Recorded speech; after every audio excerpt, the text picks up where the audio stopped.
sou o professor Renan Duarte e vou lecionar a disciplina de Ciências do 7º ano do Colégio Emaús. 7º ano, vamos então fazer a revisão para a nossa prova, tá? Vamos fazer então aí a revisão do capítulo 14, 15 e 16, tá? Falar um pouquinho sobre as máquinas simples, os conceitos que a gente estudou sobre calor e as suas variações, né, suas manifestações, e a energia térmica, né, o quão importante que ela é para a espécie humana. Vamos então lá para a página 202 do nosso livro, o capítulo 14, falando sobre as máquinas simples. Pessoal, vou citar rapidamente, né, claro que é apenas uma revisão, as principais máquinas simples que a gente estudou, tá? Mostrando o quanto que elas foram importantes para a espécie humana ao longo de toda a sua evolução. E até hoje, né, a gente precisa da roda. E a roda foi uma das máquinas também que revolucionaram aí toda a vida. Primeiro exemplo, a alavanca, uma barra rígida que pode girar em torno de um ponto de apoio, produzindo um equilíbrio entre as forças aplicadas. Aí, ó, temos aí o balanço como exemplo de uma alavanca. Temos um ponto central e as duas forças sendo aplicadas, né? Lembrando aí do conceito de força, né, que a gente aprendeu aí, falou bastante, né, no nosso último conteúdo. Então temos aqui a força potente, a força resistente, o ponto de apoio. Existem aí a alavanca interfixa e a alavanca interresistente. Ainda também a interpotente, são derivações da alavanca.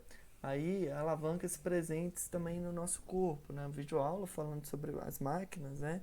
Eu falei exclusivamente sobre essas alavancas que estão presentes no nosso corpo. É muito interessante, porque no próprio braço nós temos as duas forças sendo atuadas e o ponto de apoio, né? Aqui o cotovelo, né? Temos o antebraço, o braço, com a força potente, os seus músculos, e a força resistente, aquilo que você está utilizando, que você está carregando.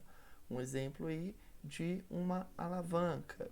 A roda, segundo exemplo, mais importante também para a humanidade ao longo de toda a sua evolução. Ficava muito mais fácil carregar objetos, caça, com a roda, né?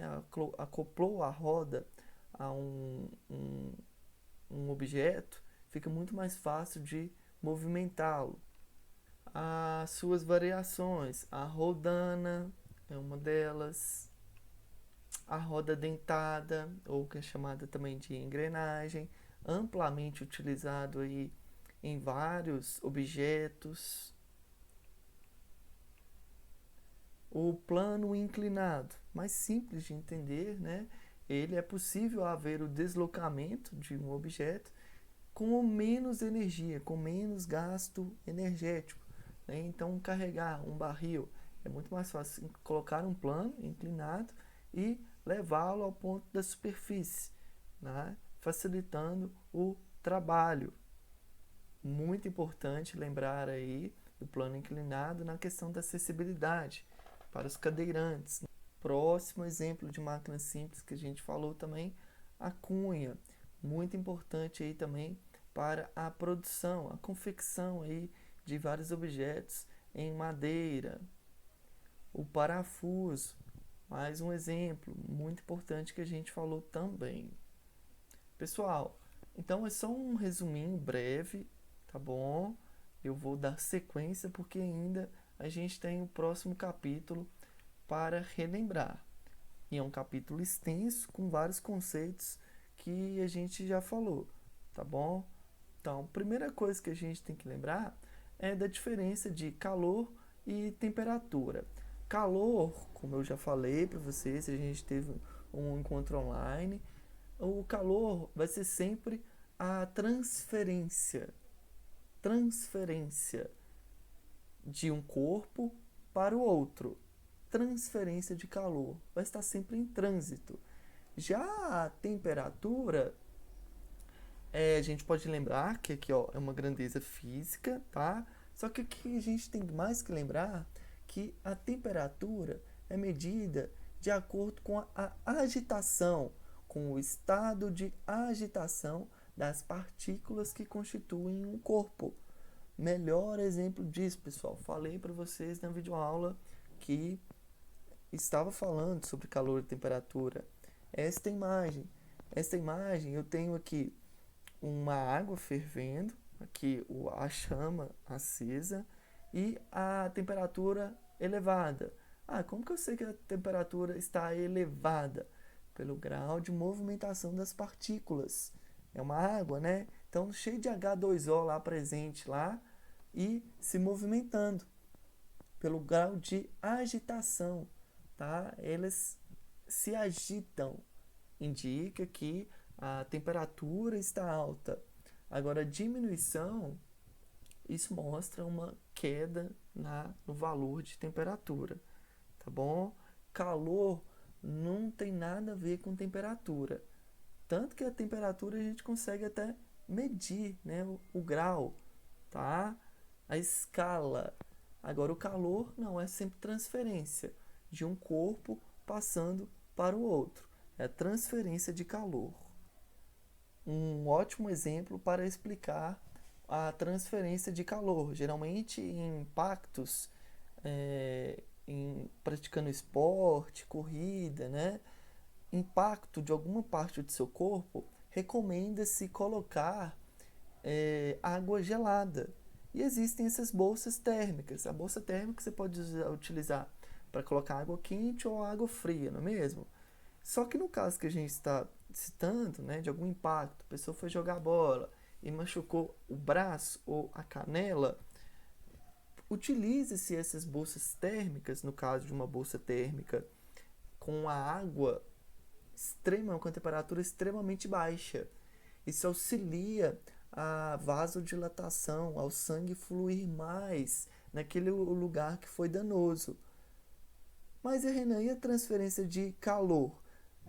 Nós temos uma temperatura média de 37 graus, não é mesmo? Isso. A bolsa está a uma temperatura de 0 graus ou menos 1, mais ou menos 0 graus. Então, é uma temperatura bem menor do que o nosso corpo, correto? Pois é, então começa aí, ocorreu uma transferência de energia da bolsa para o nosso corpo. É claro que o nosso corpo é bem maior do que a bolsa, não é mesmo? Nós temos a temperatura constante. E como a bolsa está exposta também ao ambiente em que você está, a tendência é ela ir resfriando. Só que mesmo ela resfriando, no local onde ela está, ela consegue também resfriar o seu braço, o seu joelho, a sua canela. Ou seja, transferência de energia. A sua temperatura é de 37 graus. Porém, naquele ponto exclusivo, houve uma diminuição de temperatura, pois está com uma bolsa térmica sobre ele, tá? E isso facilita aí o processo de recuperação de alguma lesão. Então, transferência de energia, transferência de calor. Transferência de calor é uma coisa, né? Calor é sempre transferência. E a temperatura é outra coisa. Vamos dar sequência aí para a medição de temperatura. Falei bastante para vocês a utilização aí de termômetros. A escala que a gente usa é graus Celsius. A gente falou bastante também. Porém, existem outras que são amplamente utilizadas em todo o mundo, né? O Fahrenheit, dado em F, e Kelvin, dado aí em K. Tá? São escalas que conseguem medir o grau de agitação das partículas, a temperatura.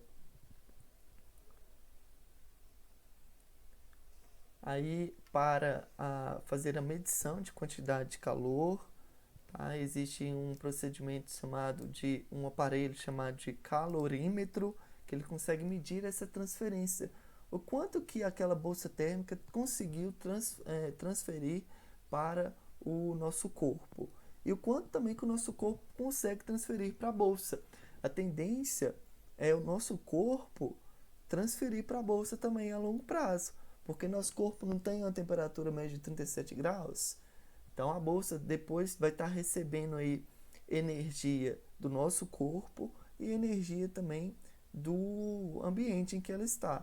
Se está fazendo muito calor no dia, por exemplo, 38 graus, a bolsa vai derreter muito mais rápido, porque no ambiente está com uma temperatura muito elevada. Os meios de transmissão de calor, condução, convecção, radiação ou irradiação térmica, que vai estar sempre relacionada com as ondas eletromagnéticas. Lembram que eu disse para vocês? É através desse método, né, desse meio, que o Sol consegue emitir luz, emitir energia para o planeta Terra e todos os outros planetas que fazem parte do sistema solar, tá? Chamado de radiação ou irradiação térmica. É muito importante lembrar destes, voltando um pouquinho, né, desses 3 meios aí, ó, de transmissão de calor. Existem esses meios para transmissão do calor, com condução, convecção e radiação. A radiação ou irradiação é o meio com que o Sol consegue emitir energia para todos os corpos presentes no sistema solar. Vamos dar sequência aí falando sobre a radiação na Terra, lembrando aí então da camada de ozônio, lembra que é uma camada natural, gerando aí o efeito estufa, super importante também para a Terra manter a temperatura dela, né? O Sol vai emitindo a luz, a energia para a Terra, e a camada de ozônio ajuda a manter aí esse calor, evita que ela mantenha essa temperatura e evita também que ela perca muita temperatura, tá? Ela é importante. A gente tem que lembrar também do superaquecimento global, da intensificação do efeito estufa, né? O quanto que ele consegue intensificar pela emissão dos gases poluentes que nós geramos. Esses gases são liberados para a atmosfera, ficam aí junto nessa a camada de ozônio, porque existe uma grande concentração do gás ozônio ali, tá? Auxiliando a Terra a manter a sua temperatura. Só que a sua intensificação vai fazer com que ela esquente muito mais. E isso é ruim. Se aumentar a temperatura da Terra, pode gerar diversos danos, né? Derretimento das geleiras, o aumento do nível dos mares, né? Consequências em diversos aspectos, consequências ambientais, que por sua vez vai gerar aí, diversas consequências sociais também. Aí na última página, né, página aí 235, tá, foi descendo, falando justamente isso, né, o efeito estufa é um fenômeno natural, sim. O que é o efeito estufa, pessoal? O efeito estufa é um fenômeno natural. A camada de ozônio auxilia a manter esse efeito estufa, a temperatura da Terra é mantida, ela não ganha calor demais e ela nem perde calor demais. Lembra? Transferência de calor, né? Ela mantém uma temperatura constante, é igual ao nosso corpo, né? Nós temos aí uma temperatura constante, a gente não pode aumentar aí a nossa temperatura para 50 graus, nem também diminuir para 10 graus. Tá? A Terra é a mesma coisa. Por quê? Por causa da camada de ozônio, tá, presente no planeta Terra, que consegue manter o efeito estufa, tá? Mantém essa temperatura constante, só que com a liberação de gases atmosféricos em excesso, dentre eles, o principal deles, CO2, metano, entre outros, são levados para a atmosfera, se aproximam dessa camada de ozônio, intensificando o efeito estufa, né? E acaba aí aumentando a temperatura média do planeta Terra, tá bom? Aí uma curiosidade mostrando como que a garrafinha térmica, né, funciona, tá? Então os tópicos aí deste capítulo: energia térmica, né? Falamos de calor, as escalas, calor específico, os meios de transmissão de calor e o efeito estufa. E por último, capítulo 16, a utilização da energia térmica por nós, pelo ser humano. Aí já mostra aí, muito interessante, né, pessoal, uma casa com as placas solares, tá bom?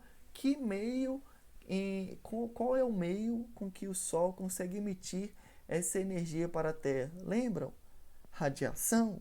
Pois é, então essas placas aqui, ó, recebem essa energia do Sol e conseguem converter aí em energia elétrica para a residência.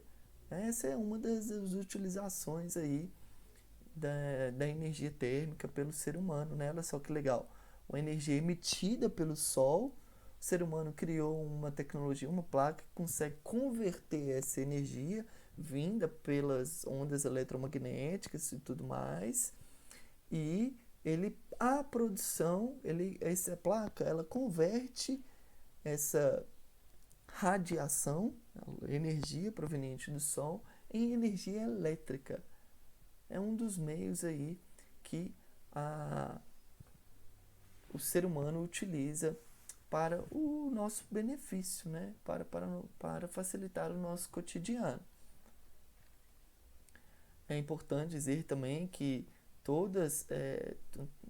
tanto o calor, né, o fogo, a combustão, foi extremamente importante para a espécie humana ao longo de todo o seu desenvolvimento, que eu já falei para vocês aí lá no início da nossa revisão, né? A máquina a vapor só funcionava graças à combustão, gerando aí a pressão, gerando movimento, né? E energia. Nós assistimos, inclusive, lá aquela cena do Titanic, mostrando quanto que eles estavam querendo energia, né? Estavam querendo é, um movimento mais rápido do navio. Eles colocaram ainda mais carvão, né? Fecharam lá as comportas, né? Aquela cena dá pra gente ver direitinho como que funciona a máquina a vapor. Então, se você não viu, pode procurar lá para assistir novamente. Quanto mais carvão dentro, mais energia, mais combustão e maior o movimento que o meio de transporte consegue gerar.